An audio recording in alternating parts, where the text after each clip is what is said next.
Bismillahirrahmanirrahim. Assalamualaikum dan salam sejahtera tuan-tuan dan puan-puan sekalian. Lebih dahulu ingin saya ucapkan tahniahlah kepada pihak penganjur SME Corp di atas penganjuran IKS Kebangsaan 2021. Terlebih dahulu ingin saya perkenalkan diri saya. Nama saya Muhammad Idham bin Muhammad Zain. Just panggil nama saya Idham saja.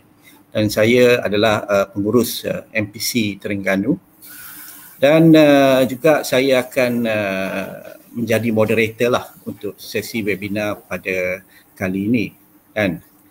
Jadi selamat datang ke sesi webinar yang bertajuk Sistem Upah yang dikaitkan dengan Productivity Linked Wage System atau singkatannya PLWS, yang akan disampaikan oleh Encik Suguma Satyanathan. Beliau merupakan pengarah bahagian Productivity and Competitiveness di Malaysia Productivity Corporation ataupun MPC. Untuk memulakan sesi webinar ini, saya ingin menjemput pengarah MPC Wilayah Pantai Timur, Encik Muhammad Azwan Muhammad Saleh, untuk memberi kata aluan secara ringkas. Dipersilakan Encik Azwan. Terima kasih. Bismillahirrahmanirrahim. Assalamualaikum warahmatullahi taala wabarakatuh dan salam sejahtera. Yang berusaha Encik Suguma Satyanathan, iaitu penceramah kita pada petang ni, pengarah bahagian Produktiviti dan Daya Saing Negara MPC Ibu Pejabat Petaling Jaya. Rakan saya yang berusaha Encik Muhammad Idham Muhammad Zain, pengurus MPC Terengganu dan juga moderator pada petang ini, rakan-rakan daripada SME Corp, penganjur dan juga tuan-tuan dan puan-puan yang saya hormati sekalian. Pertamanya saya ingin ucapkan tahniah kepada SME Corp atas penganjuran Minggu PKS 2021 peringkat kebangsaan yang telah dirasmikan oleh Yang Amat Berhormat Perdana Menteri Malaysia pada 30 Jun 2021 yang lepas. Pihak MPC amat berterima kasih kepada SME Corp kerana memberi ruang kepada pihak MPC untuk membuat sedikit perkongsian mengenai satu sistem PLWS atau panjangnya adalah Productivity Linked Wage System. Jadi PLWS ialah satu sistem upah fleksibel yang berdasarkan faedah bersama pekerja dan majikan, di mana insentif yang diberi bersesuaian, adil dan selaras mengikut prestasi kerja dan meningkatkan produktiviti.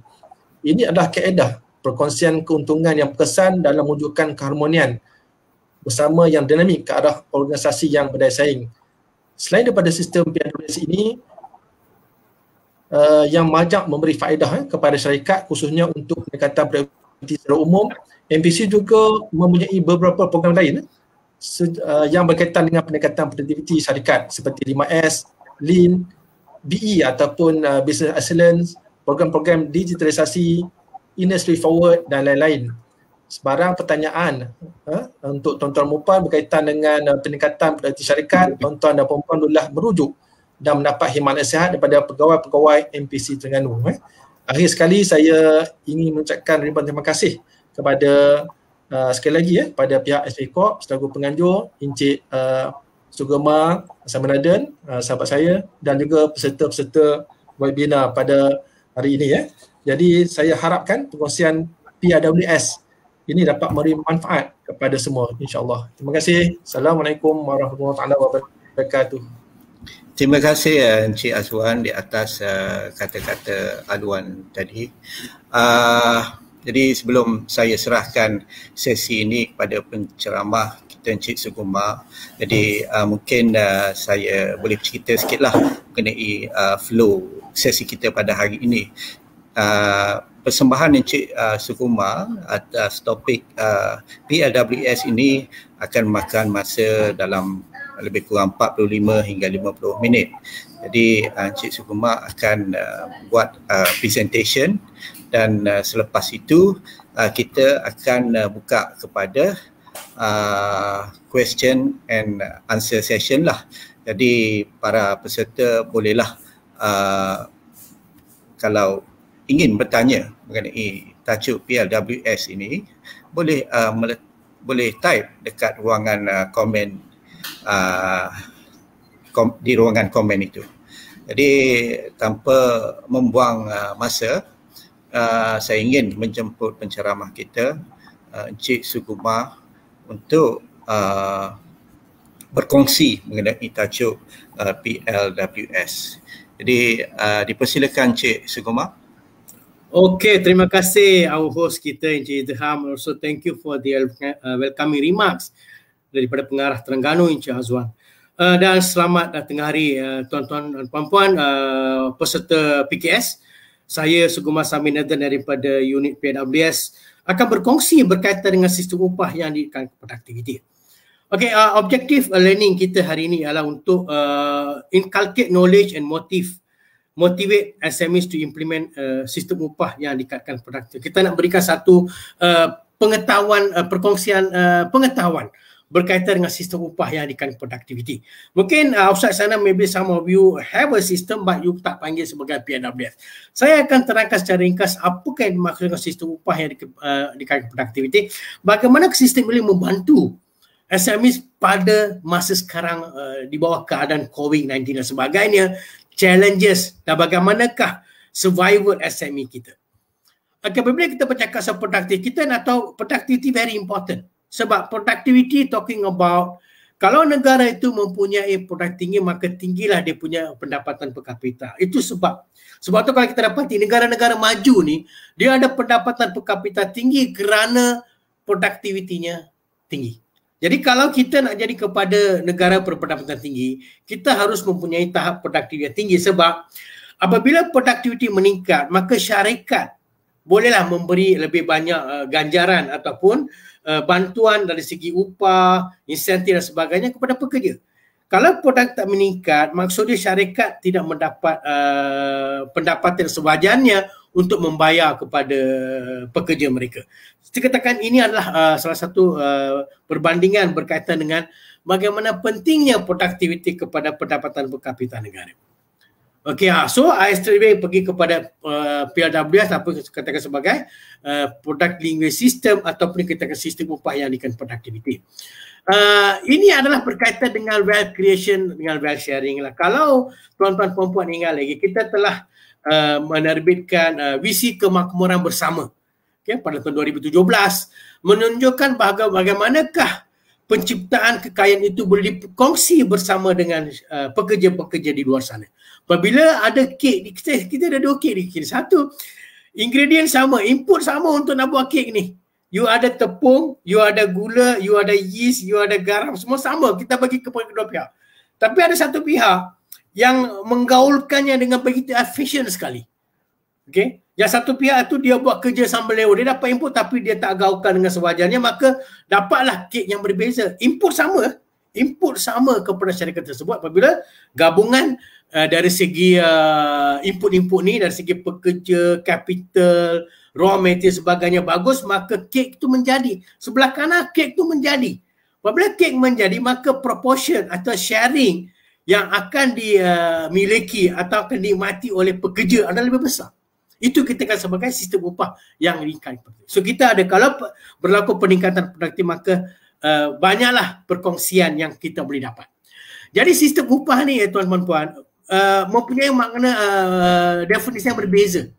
Some of the company dia akan panggil dengan nama yang berbeza sekali. Contohnya ada syarikat dia panggil sebagai flexi wage, sistem upah anjal.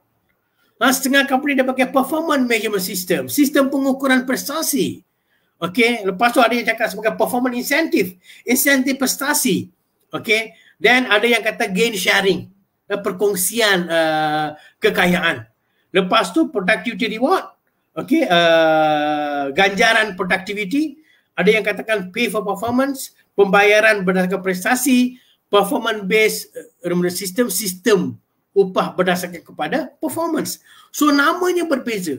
Bagi saya kita dapati apabila syarikat ni adalah sistem begini, maka sistem itu melaksanakan sistem upah PWS. Sebab kita dapati apabila saya membuat satu kajian dalam collective agreement sebagainya, saya dapati ada syarikat yang very rigid. Dia cuma ada basic wage, that's it, habis. Basic wage, dia even tak ada pun annual increment. Lepas tu tak ada juga insentif ganjaran-ganjaran yang berbeza.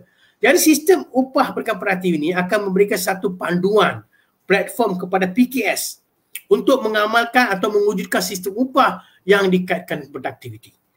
Okey. Kalau nak kaitkan dengan PKS, mengapa pentingnya sistem upah? Sebab sistem upah ni telah dinyatakan dalam report Bank Negara Malaysia, telah dinyatakan dalam Economic Outlook, Ministry of Finance, telah dinyatakan dalam Malaysia Productivity Blueprint, dalam Trust 1 iaitu Building Workforce of the Future, and also dalam Shared Prosperity Vision dalam Trust 4. So kesemua polisi-polisi kerajaan ini menunjukkan kepentingan sistem upah dan memacu produktiviti negara, menjadi negara maju. Jadi saya akan berkongsi sama dari mana asal usulnya PWS. Sistem PWS ini telah dihasilkan oleh Kementerian Sumber Manusia berdasarkan kepada tripartite agreement di antara MEF, MTUC dan kerajaan. Jadi kita panggil sebagai garis panduan guideline wage reform system, telah dihasilkan pada tahun 1996. Wage reform system ni matlamat adalah satu untuk mewujudkan hubungan yang rapat di antara upah dan produktiviti.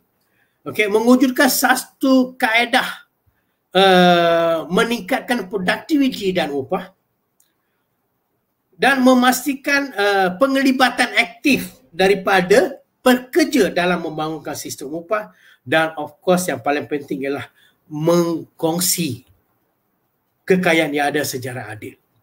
Dan of course, why?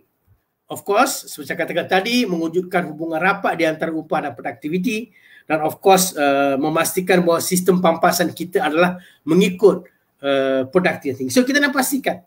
Sebab kadang-kadang ni kita katakan pekerja katanya bayar gaji saya, naikkan gaji saya 10%, 20%, saya hendak bonus 2 bulan, 3 bulan. Boleh, syarikat boleh belikan, tapi adakah syarikat mampu dari segi peningkatan produktiviti atau hasil? Kalau syarikat ada penciptaan hasil yang banyak, maka dia bolehlah mampu bayar kenaikan gaji, insentif dan sebagainya. Itu matlamat kita. Tapi untuk adakan sistem itu, dia kena ada sistem. So sistem PWS ini adalah digalakkan untuk dikongsi oleh atau diamalkan oleh IKS atau PKS. So untuk membantu syarikat, kita menghasilkan, menyatakan bahawa komponen PWS ni ada dua. Kita kena ingat. Satu fixed komponen. Ini adalah sistem upah yang sepatutnya ada kepada mana-mana syarikat. Tak ada PKS ke large company, so dia kena ada fixed component. Fixed component kena ada basic wage dan kena ada minimum annual increment. Sebab benda fixed component akan menjaga cost of living kita. Kena ada. Kalau tak ada fixed component susah. Sebab kita tak boleh run kita punya kehidupan kalau tidak ada fixed. So kita ada fixed component, basic wage, annual increment, dan variable component. Variable component kita kata sebagai wage increase based on productivity or profit sharing formula. So untuk membantu syarikat dan sebagainya, kita telah menghasilkan 3 model PWS.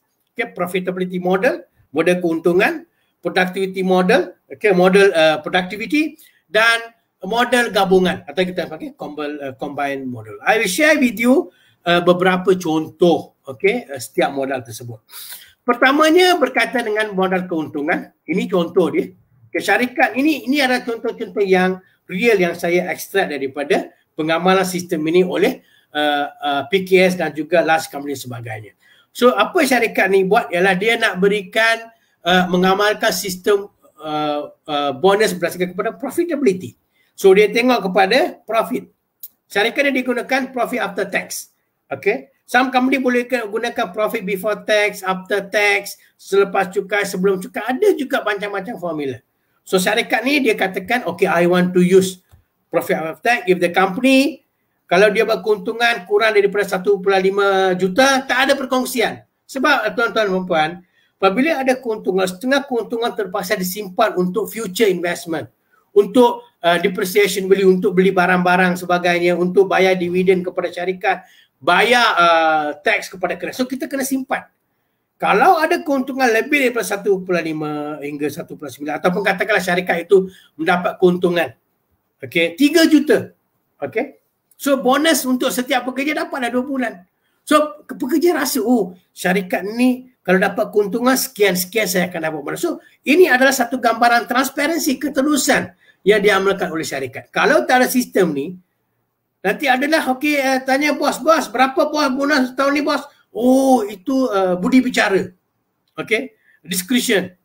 Mana budi mana bicara, kadang-kadang kita pun tak tahu. Apabila berlaku keuntungan tinggi, bos kata, okey tak apa saya akan nanti berikan berapa. Kalau rugi je maka mulalah syarikat itu, oleh kerana syarikat rugi kita terpaksa potong insentif, tak ada increment, tak ada bonus. So kadang-kadang ada sikap begini. Dia kata, untung saya punya, rugi kita punya. Kalau untung, untuk dia lah. So dia akan decide berapa bonus. Kalau rugi dia kata, syarikat kita kali ni rugi ya. Kita kena share kerugian ni. So tahun ni tak ada bonus, tak ada insentif, tak ada kenaikan. So shouldn't be like that. Kalau sistem ni ada dekat syarikat, maka sistem boleh plan dan employee faham. Tengok syarikat saya ada sistem ini. Satu lagi contoh saya katakan ialah before tax.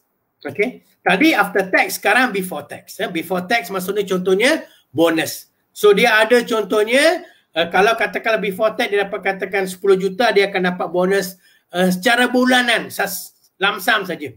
1,500. So ini pun very straightforward. You kata untungan, you kata you bayar. Next. Kita ada this one, productivity model. This one ni kita katakan sebagai PWS on modal productivity. Dalam productivity model ni kita ukur dari segi production volume atau sellable output. Dan sebagainya. So you punya bonus bergantung kepada productivity model. Ini kita kata sebagai, kalau lagi tinggi lah dia punya production volume, sellable output, lagi tinggi lah dia punya bonus payment. Next, contoh kedua, kita ada productivity model berdasarkan kepada performance criteria. Very simple. Dia ada 5 kriteria. 1, production targets, quality output, customer complaint, maintenance, discipline. So kalau tim tu atau syarikat tu mencapai kelima-lima kriteria ini, 5 kriteria capai, maka syarikat, setiap pekerja tu akan dapat RM100 sebulan, bukan setahun, RM100 sebulan. So you boleh measure. So setiap bulan pekerja boleh expect something he can get.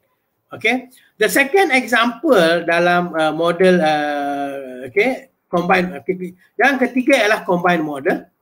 Dalam combine model kita gunakan gabungan di antara operating profit, keuntungan operasi dengan employee performance rating.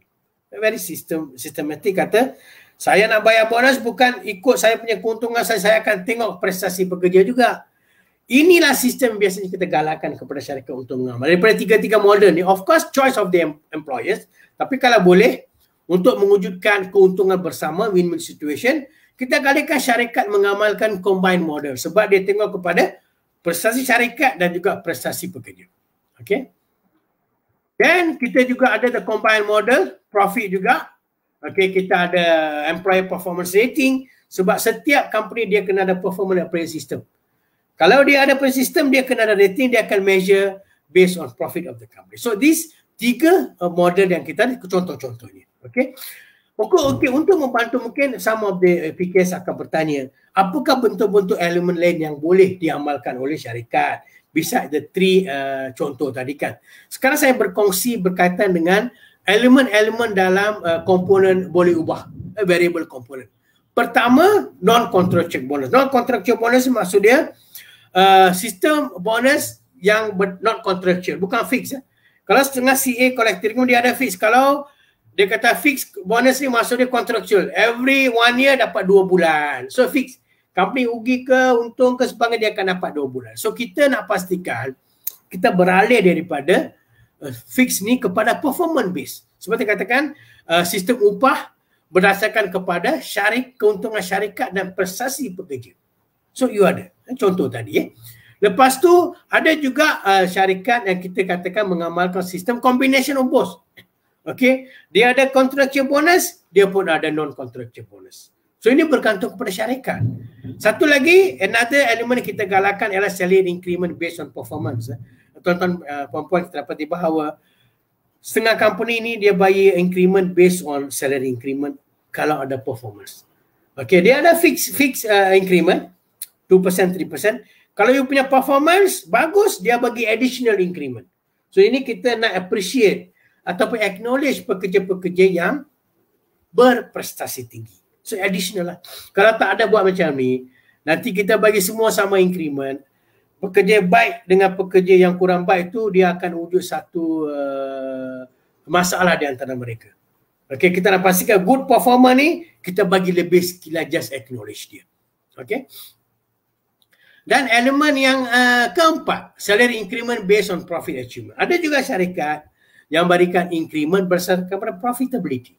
Apabila company make profit, okay, syarikat tahun ni kita bagus, kita bagi additional increment 5%, okay, ataupun RM100, RM200 kepada pekerja. Elemen kelima ialah service charge. Tak kira lah dia ada sama SME ke large. Service charge biasanya sektor perhotelan lah ataupun restoran. Kalau kita pergi kepada syarikat-syarikat restoran, apabila kamu masuk dia kata bayaran merangkumi SST dan charge perkhidmatan. Itulah service charge. Charge berikan 10%.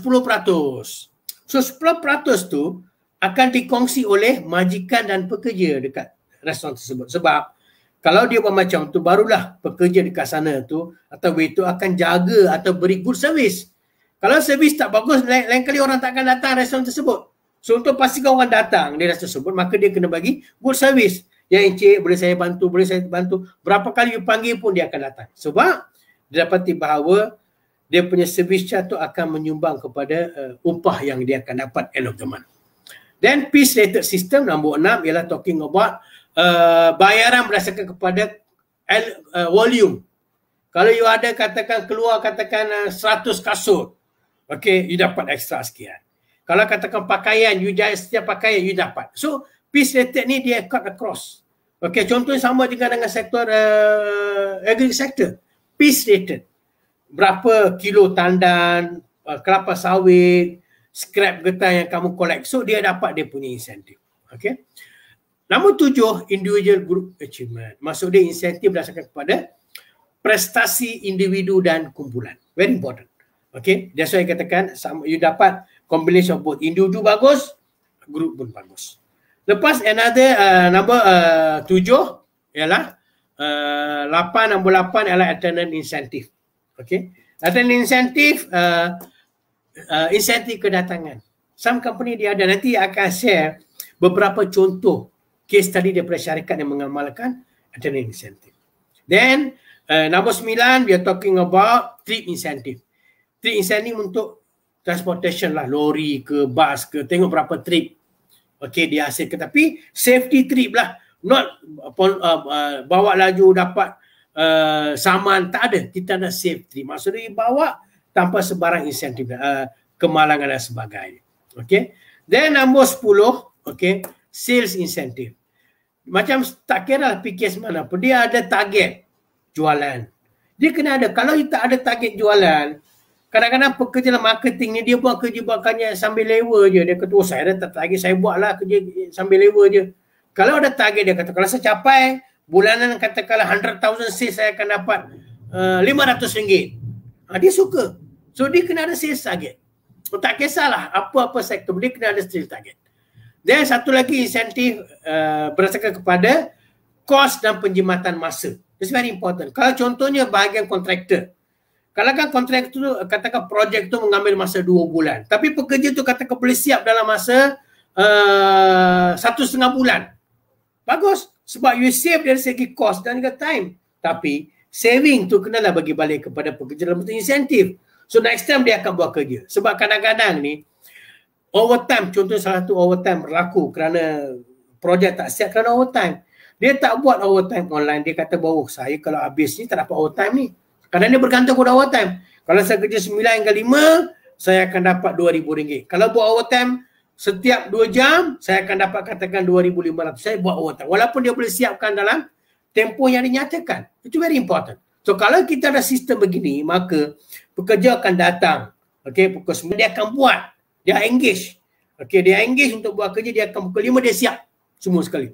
Bos, saya tak perlu overtime lah. Sebab Kita kata kalau you boleh completed that job on time, so every month you can give them some incentive. Then another 11 atau 12 ialah allowance for multitasking. Okay, a guy who can perform more than one task. Okay, contohnya dia boleh buat forklift driver, macam contoh lori lah, contohkan lori ni. Dia driver, lepas tu depan driver dia juga jadi pemunggah barang. Kalau dulu kita ingat lagi lori-lori yang ada di atas jalan ni, dia ada driver, dia ada kelenten dia. Tapi sekarang tak ada dah, bos lari dia seorang je. Dialah driver, dialah kelenten. So dia dapat gaji lebih. Kalau dia kata, bos kata, okay, company kata kalau you drive saja you dapat RM1,000. Tapi kalau you buat kerja yang unloading, I give you 1,500. Dia mesti suka. Okay, itu kata-kata allowances or multitasking. Okay. Multi-skilling ni, you punya kompetensi, maksud you ada lebih skill. Contoh macam tour guide. Tour guide ni dia kena banyak fasih berbahasa. Kalau you ada 3 bahasa je, dia tak allowance. Kalau you ada 5 bahasa. Okay. Bahasa Malaysia, bahasa Inggeris, okay, bahasa Arab, Jepun, bahasa Tamil dan sebagainya, tahu kan? So, dia akan dapat allowance multi-skilling. Kena buat baru dia akan belajar. Okay, so kita ada allowances for skilling, multi-skilling to enhance that. Then coaching and teaching allowances.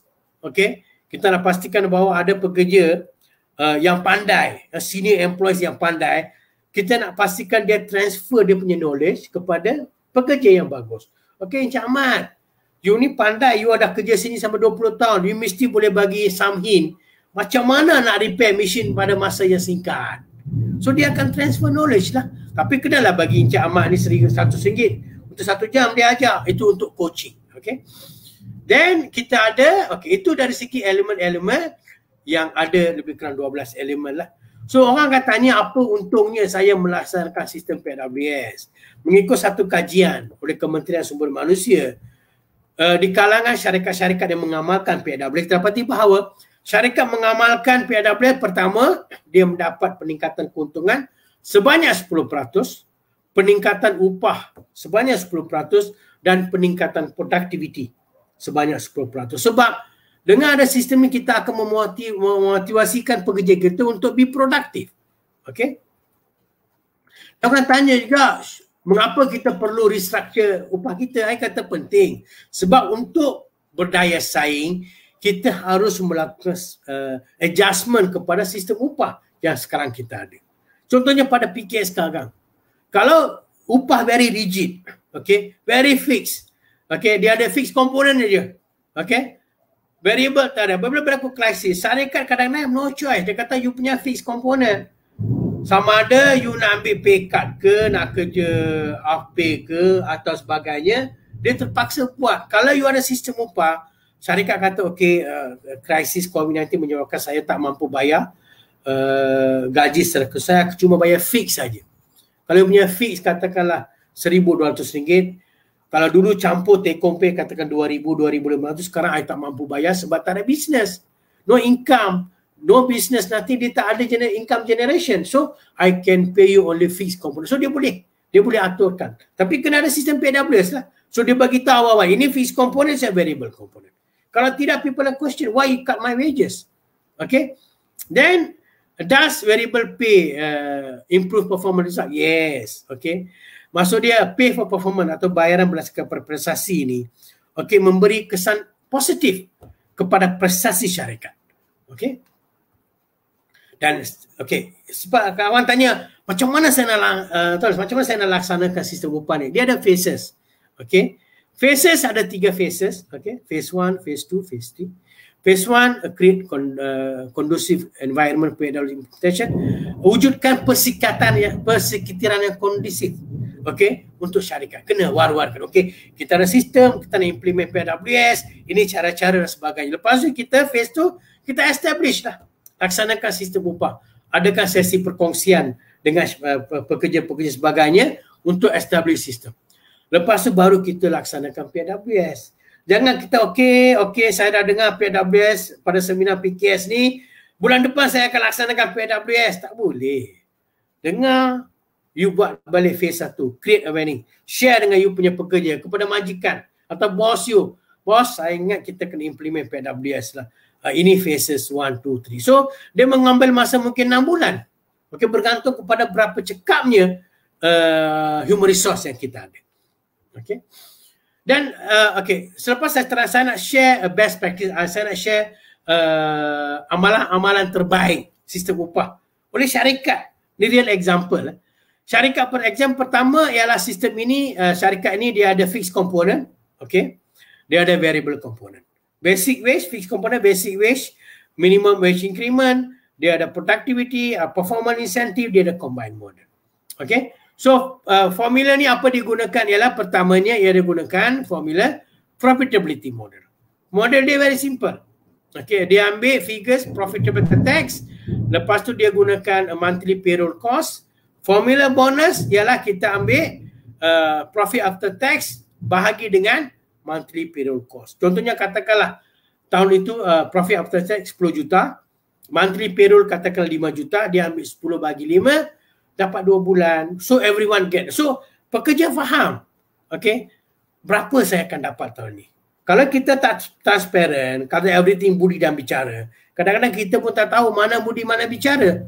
Okay, so kita biarkan kepada syarikat untuk tentukan bagaimana. So kena ada transparansi lah. Contoh kedua ialah ex gratia atau profit sharing scheme. Okay, syarikat ni apa dibuat skim ni, dia bahagikan keuntungan ni kepada 4 bahagian. Satu, dia divide untuk nak bayar 24% nak bayar kepada shareholders. Another 24 dia reserve kepada account. Dia kena reserve, kadang-kadang dia kena reserve, kena ada. Lepas tu 20% nak bayar kepada tax kepada Jabatan Hasil Dalam Negeri. Lepas tu ex gratia for employee ataupun bonus. Kita tengok macam mana dia bahagikan.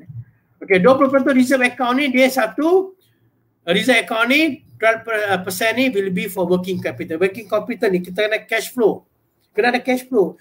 Simpan, emergency, kita perlu cash flow. Satu lagi, 20% tu untuk replacement, fixed asset. Ada mesin ke, capital expenditure, nak tukar equipment pejabat, repair building. Komputer dia kena ada. Dia tak boleh ambil untuk terus share macam tu, tak boleh. Dia kena reserve account. The second reserve ialah kepada income tax lah. Kenalah bayar kepada tax. Kalau dia berpinjaman kepada bank, dia kena service bank. Okay, so ini second portion. The third portion, 24 for shareholders dividend. Sebab kadang-kadang kita ada shareholders, okay, pemegang akaun kita yang invest money dalam syarikat kita. Dia pun nak tengok dividen juga end of the year. So kita allocate 20%. Okay. Then the last one barulah kita beri pekerja. Okay, 20% for the ex gratia to employees. Kita kadang-kadang panggil sebagai insentif atau bonus. So dia kata daripada 24%, 75% berdasarkan kepada prestasi pekerja. Dan 25% berdasarkan kepada seniority. Okey, kekanan, okey, pengalaman senior kita.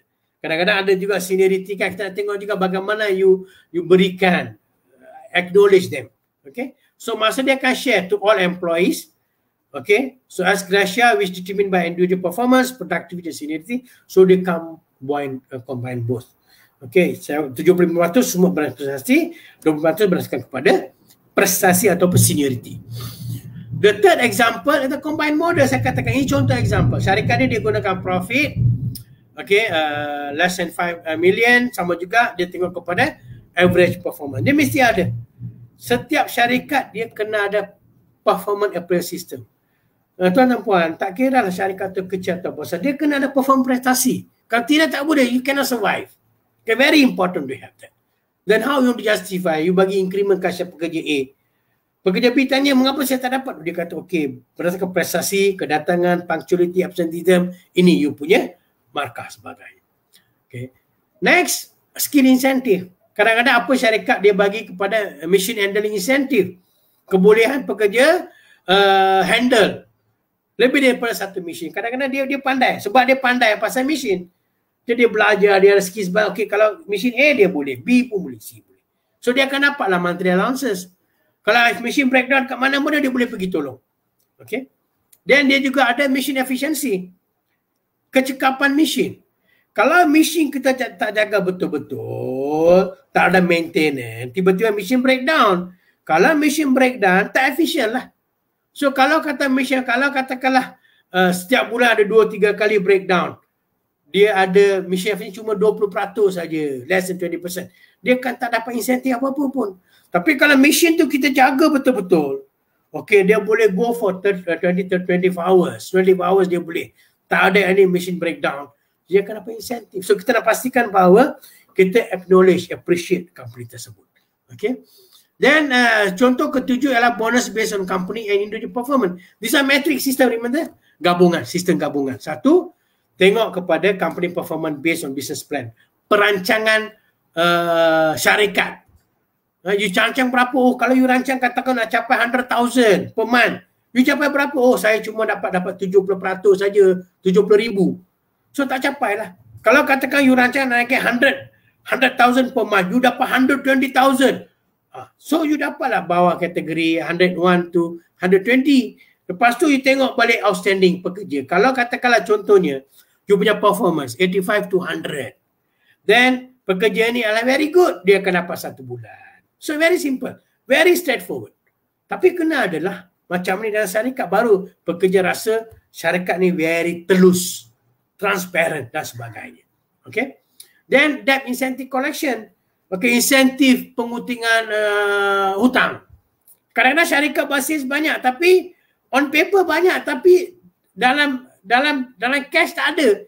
So kadang-kadang account department dia proaktif sikit lah. Okay, dia call dia punya customer, Encik dah bayar, dah seminggu tak bayar.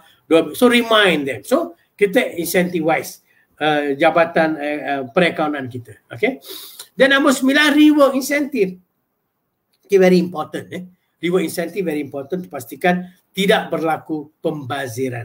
Kalau reward ni Encik, kalau katakan ada buat 1,000, okay, buat 1,000 output, tiba-tiba reject 10%, 10 reject. So reject kena buat balik. So mengambil masa overtime.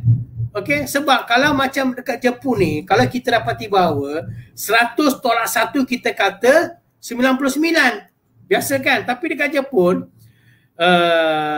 dia 100 tolak 1 bukan 99. 100 tolak 1 adalah kosong. Sebab apabila kita hantar barang kita kepada customer kita, customer ambil sampel, hantar 100 barang, ambil sampel, tiba-tiba reject, customer akan hantar balik. Semua sekali 100 dia akan hantar balik. So kita punya sales kosong lah. Sebab tu dekat Japanese system 100 tolak 1 is not 99. 100 tolak 1 ialah kosong. So very important. Okay. Then contoh seterusnya adalah performance incentive allowance. Okay, allowance prestasi performance. Dia ada macam senior employees. Kadang-kadang kita juga dapati ada pekerja, okay, yang dah senior, tak ada kenaikan gaji dah sebab ada gaji mati. So kita measure dia juga. Kalau katakan pada tahun 2020 ni prestasi pekerja senior ni highly effective, dapat markah 85%. Untuk tahun 2021, dia tak ada kenaikan gaji sebab gaji mati. Apa syarikat ni buat ialah, dia kata, okay, your performance very good. I give you every month RM60 for the next 12 months pada 2021. Oh, very good. Walaupun tak naik gaji, tapi dapat insentif setiap bulan. Okay. Finally, example ialah monthly performance incentive scheme. Okay, dia syarikat ni mengenal pasti 4 kriteria. Tiada kedatangan lewat, tiada absenteeism, 1 medical leave, no discipline record. Kalau katakan pekerja tu dapat all these 4 ni, maka dia akan dapat bulan Januari RM35, untuk Februari RM40, dan dia akan dapat sepanjang bulan untuk setiap dia punya performance tadi. Dia akan dapat sampai Disember. Okay, itu contoh tuan-tuan puan, participant of the session. Sekarang I nak give you some example. Akan tanya macam mana saya nak laksanakan PWS. So I share you some of the case studies. How to develop PWS. Case study ya. Jadi syarikat ni is real example. Leading manufacturer of electrical conductor, Great Copper Roads, okay, and Wire in Malaysia was incorporated in 1970. Has consolidated business operation in 2 locations. Based on the line study, the company was proposed to implement PWS as one tool to close the gap between wages and productivity. So, they established task force. Tuan-tuan puan, kita tak boleh ada one man show dekat sini. Jangan bagi HR saja buat, okay, you develop. The HR kena sistem, dia kena task force. Okay. Okay, the company established task force on PWS implementation of all head of department. Human Resources Manager Secretariat. So ini format task force. Ini untuk big company lah. Kalau syarikat PKS ni tak ada macam ni. Okay, dia cuma ada 2 jabatan, 3 jabatan saja. Tak apa. You kena ada advisor, CEO jadi advisor. Committee, head of committee ni maksudnya HR kena ada. Kalau department kecil, head of department ni dia kena ada. Lepas tu kena ada wakil pekerja lah. Okay. Ada wakil pekerja maksud dia ada department. Kat sini company very simple. Dia ada lebih kurang 7 department. Kalau PKS tak payah 7. Kalau 3 ke 2 ke buat structure macam ni. Lepas dah buat maka duduklah sebagai kumpulan dan mengenal pasti KPIs yang akan menentukan prestasi. Kadang-kadang dia buat macam tu. Dia buat apa, lepas tu dia identify 7 KPI yang kritikal. Okay, lepas dah dapat 7 tu dia akan suruh member tu komiti tu to rank daripada 1 hingga 7 ni KPI yang dia akan choose. So dia buatlah. Okay, inilah contohnya. Ini bergantung kepada KPI yang syarikat rasa perlu. Ini untuk syarikat tersebut. Okay, dia kata mission dia ada, objektif dia ada. Objektif kata to increase 20% domestic market share by year 2015. Okay, ini untuk dia punya syarikat lah. Dia kata kita kena increasekan domestic share kita 20%. Okay, good. First choice. Dan dia kata second, to achieve zero accident rate for 6 months. Dia kata pastikan tidak berlaku kemalangan. Then to implement 1 breakthrough Kaizen project for department per year. Okay, very good. To achieve 100% compliance with all laws and regulation and code of conduct. Ini penting. Okay, dia identify, very important. Then to conduct the yearly employee satisfaction survey and take necessary action. Dia kata kita kena buatlah survey untuk tengok kepada kepuasan pelanggan dalaman kita. Then dia kata to reduce 15% operating cost by the year 2050 by improving the efficiency of the managed sector. Okay, dia ada nombor 6. Then nombor 7, industrial wage by 1%. So, tim pun akan discuss. Mungkin tak payah ada 7. Kalau PKS ni mungkin 3 pun cukup. Okay. Duduk fikir. Daripada 7 ni, syarikat tu membuat keputusan bahawa untuk pada masa sekarang, nombor 3 adalah sangat penting. Iaitu to reduce 50% operating cost. Okay, to improve efficiency and manufacturing. So, they decide. Bukannya kerja seorang aja, dia akan bawa benda ni. So, dia buat decide. Based on the ranking, the company decide to select KPI on reduce monthly operating cost by 5%. Okay, in 2015. Okay, so action taken, dia kata all department were given task to reduce their monthly operating cost by 5%. Dia kata, kita beri tugas kepada setiap department untuk kurangkan kos 5%. So, ketua-ketua jabatan ni, head department dia akan identify area lah. Dia akan tentukan area ni, kawasan, root cause, punca dia dan action plan to reduce the cost. So, apa berlaku ialah department ini dia pergi kepada production department. Production department dia akan biskan dengan tim dia, dia kata okay, kita kena reduce overtime cost by 5%. Ini dia punya KPI. Department buat bukan one man show, department decide. Dia kata kita kena reduce. Kita nak capai 5% tu. Reduce. Okay, overtime cost by 5%. So dia kata, dia kena dah tentu KPI, kena faham root cause dia. Okay, root cause, action plan. Root cause, action plan. So dia tentukan. So setiap department ni dia kena identify dia punya root cause, action plan. So ini untuk production department. Lepas tu maintenance department sama juga. Dia ada reduce. Okay. KPI reduce overtime cost by 5%. Kena tentu root cause, action plan. Kena ada KPI, kena root cause, action plan. Make it very simple. Jangan sampai 7. Kalau 3 pun cukup dah. Yang penting. Sebab KPI ni is key performance indicators. Okay. Indicators prestasi yang utama. Okay. Jangan ada sampai 10-20 KPI. Tak boleh. You kena ada di antara 3 ke 5 KPI sahaja.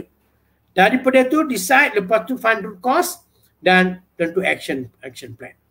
Dan QA sama juga, dia juga KPI dia reduce overtime cost, dia identify dia punya root cause, action plan. Okay. Lepas tu sales delivery department reduce transportation cost by 5%. Okay. Root cause, mission problem, urgent delivery. Okay, collection empty basket. So dia nak deliver susah. Okay, lepas tu action plan, negotiate with the provider for the lower charges. Okay, so dia ada dia punya networking, dia ada identify. Let department tu yang tentukan. Okay, the human resource department reduce overtime cost by 5%, dia tentukan root cause. Okay, dia ada action plan, no proper time management on daily and weekly planning, ad hoc aktiviti banyak sangat, tiap-tiap kali meeting, so overtime meningkat lah. Okay, dia kata action plan, monitor overtime hours according to budgeted overtime. Dia kata okay, bulan ni atau minggu ni kita punya overtime cuma 5 jam saja. So plan lah properly. So jangan buat meeting sewenang-wenangnya. Okay, selepas dah tentukan, maka company dah develop dia punya incentive scheme.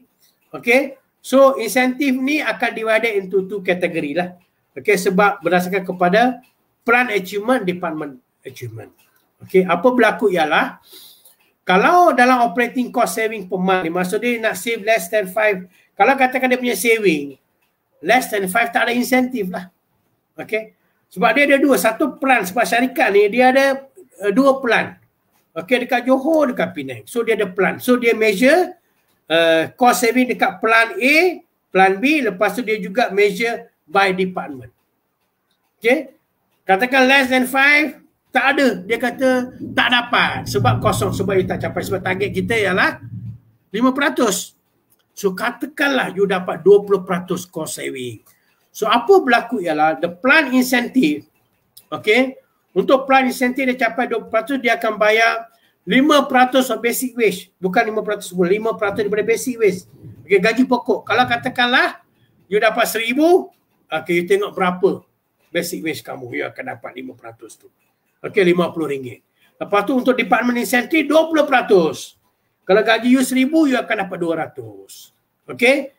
Lepas tu cara didapat ialah if the plan operating cost saving per month is 11.5, okay, 11.5 kolom ke 1, 2, 3, 4, untuk plan incentive 1.5%, dan untuk department operating cost, okay, iaitu katakanlah 20%, an employee with 1,000 basic salary will get, okay, 21.5% total percentage of incentive. So dia akan dapat lebih kurang RM215 sebab 21.5%. So very simple calculation. Okay, tuan-tuan puan, so that's the end of my presentation. I already terangkan apa tu PWS, mengapa penting PWS, model yang kita guna pakai, okay, dan kita tengok kepada contoh-contoh tahap pelaksanaan, faedah PWS, dan juga I share some of the case studies bagaimana syarikat ini melaksanakan sistem tersebut. So bukannya susah, ini bergantung bagaimana aktif kreativiti yang wujud. Pertama, establish platform dulu. Lepas tu baru kita tengok macam mana kita nak ada KPI. Kena ada KPI. Kalau tak ada KPI tak boleh buat. Jangan ambil KPI sewenang-wenangnya. Kena tengok KPI yang akan memberi impact kepada syarikat tersebut. I think with that, saya ingin mengakhiri sesi saya. Saya berharap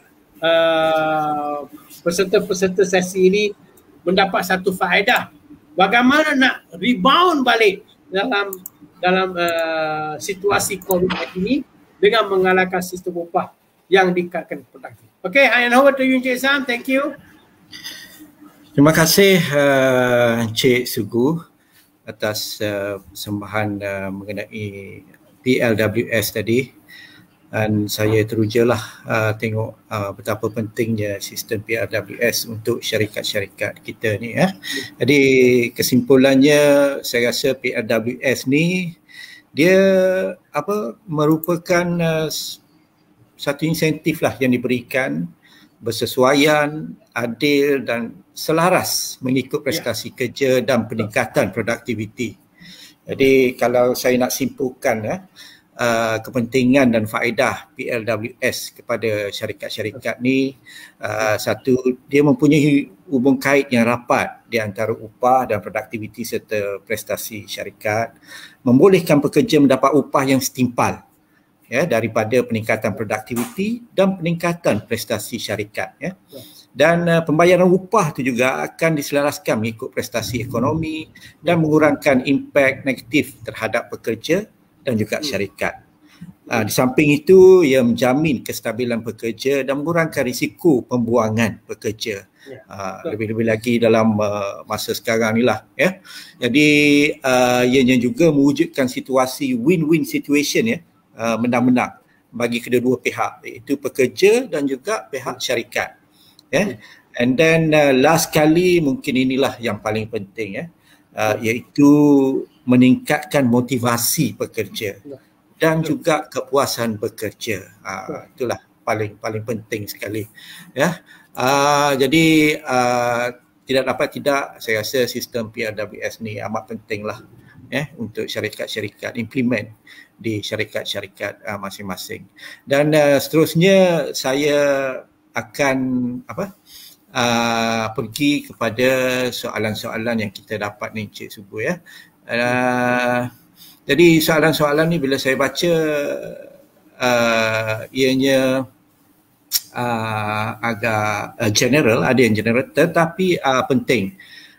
Okey, ini saya bacakan soalan ni, kesan kenaikan gaji daripada Nija Hamzah.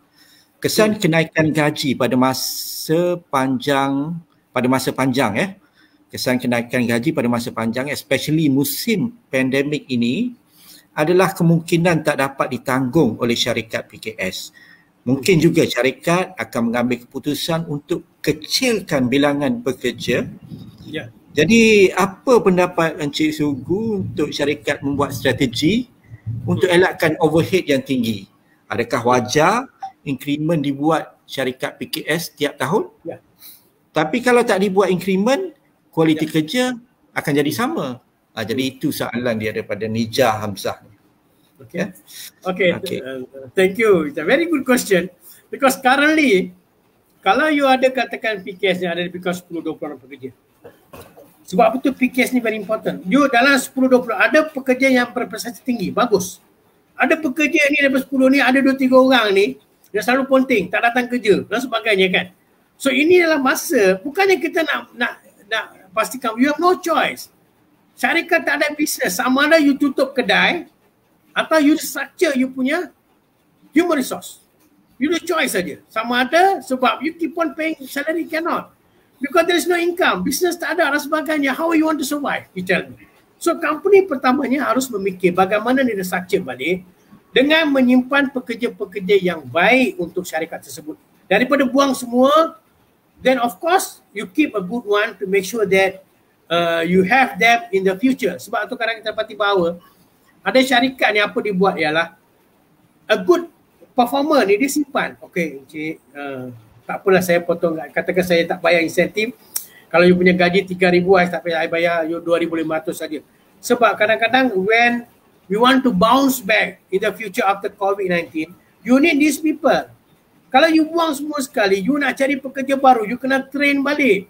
1 tahun, 2 tahun sebagainya. So, company cannot bounce back in a short time. Cannot. You need these productive employees to be there.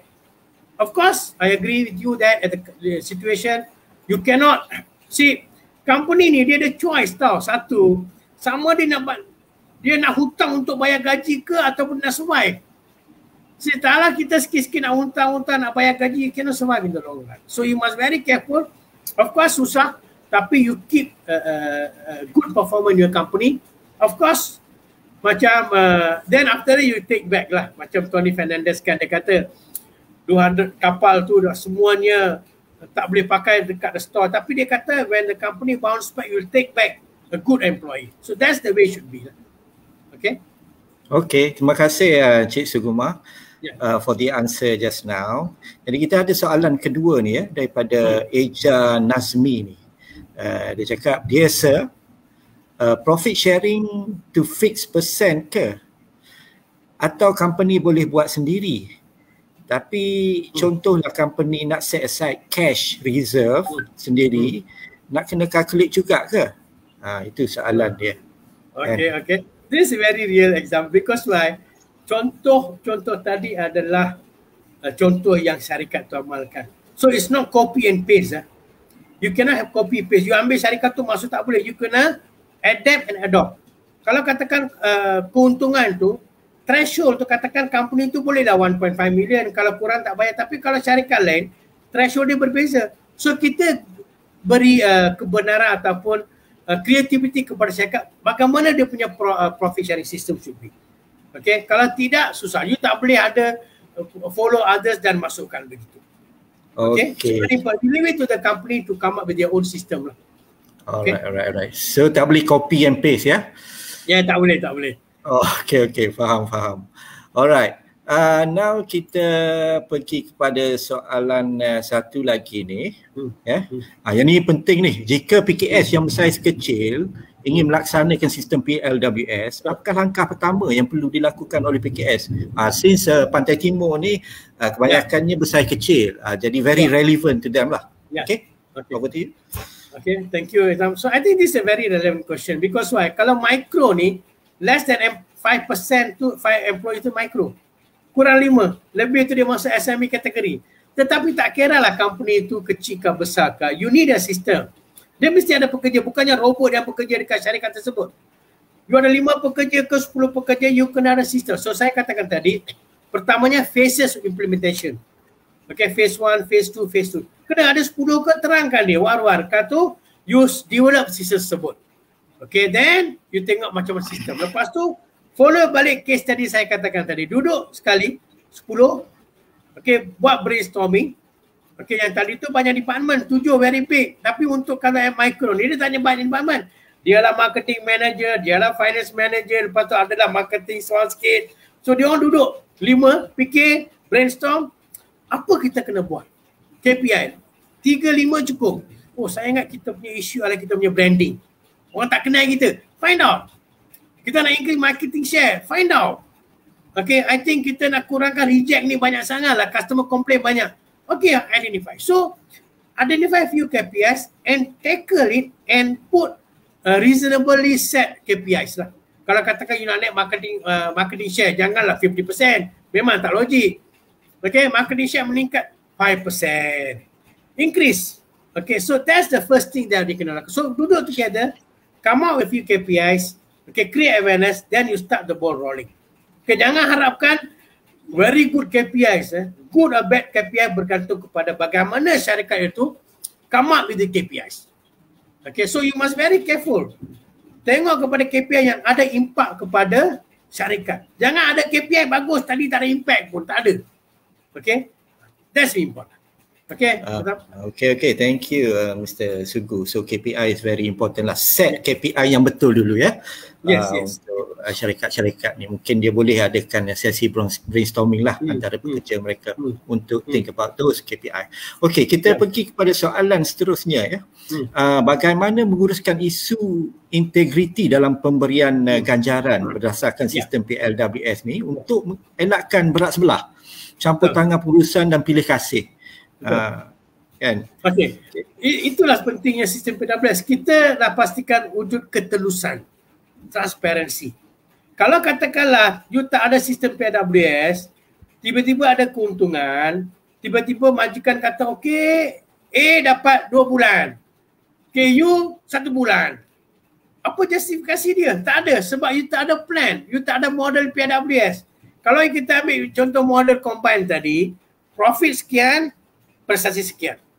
So good performance 85%, dia akan dapat lebih bonus. So itu penting. Kalau you tak ada sistem PWS, maka campur tangan berlakulah, pilih kasih kan. Every pagi jumpa bos, good morning bos, selamat pagi, dia dapat lebih bonus. Dan kita ni terus pergi buat kerja. Betul tak? Okay. Faham. Itu kita nak elakkan.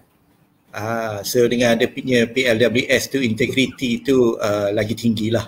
Kan? Yes, right. So tak ada pilih kasih ke, nak bodek-bodek bos ke, tak ada lah kan. So kita just ikut sistem lah. So it's more transparent. Very transparent, betul.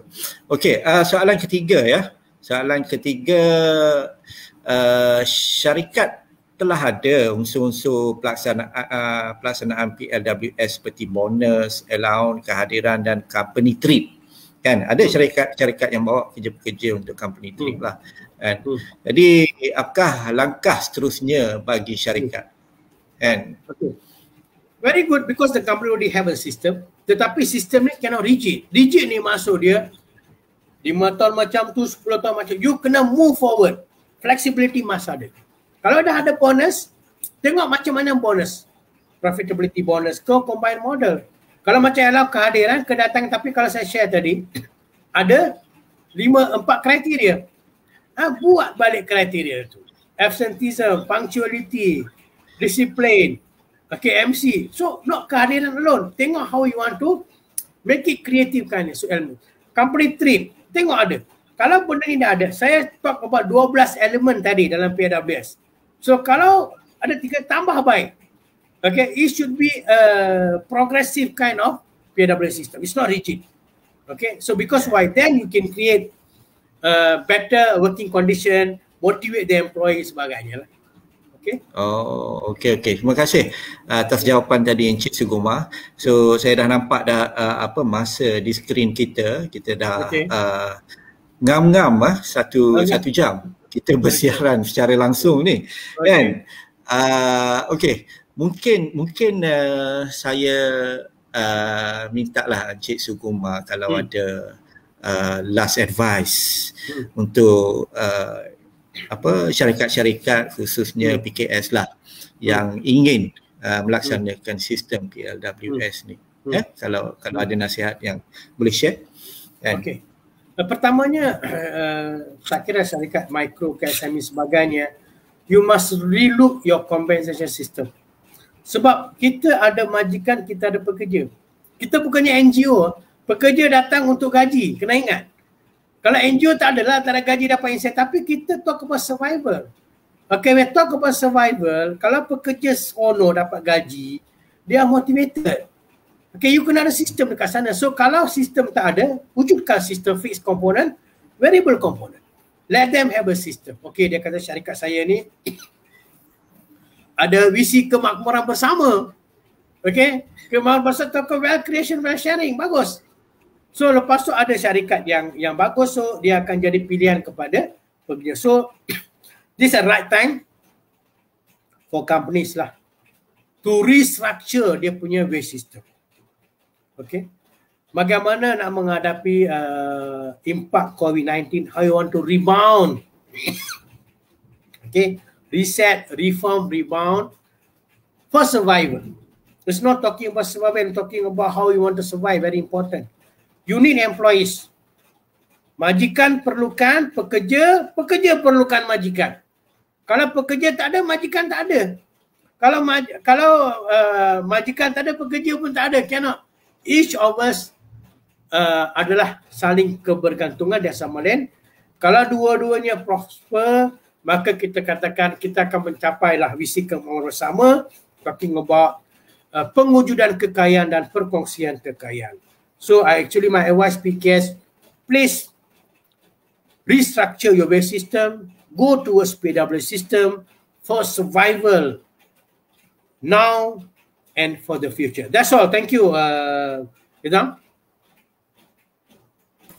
Terima kasih Encik Sugu di atas kata-kata ataupun amanat terakhirlah untuk PKS. Musim-musim pandemik ni kita kena rebound ya, and then survival tu penting ya, which is untuk kelangsungan syarikat. Jadi saya rasa maka berakhirlah sudah ya sesi sharing session kita atas tajuk PLWS. Okay, diharap para peserta yang mendengar sesi live ini dapat berfikir balik ya mengenai syarikat kita ni, sama ada implementation of sistem yang kita ada ni ditambah baik ya, boleh ditambah baik dengan sistem PLWS ini. Jadi tips telah diberi oleh Encik Suguma tadi.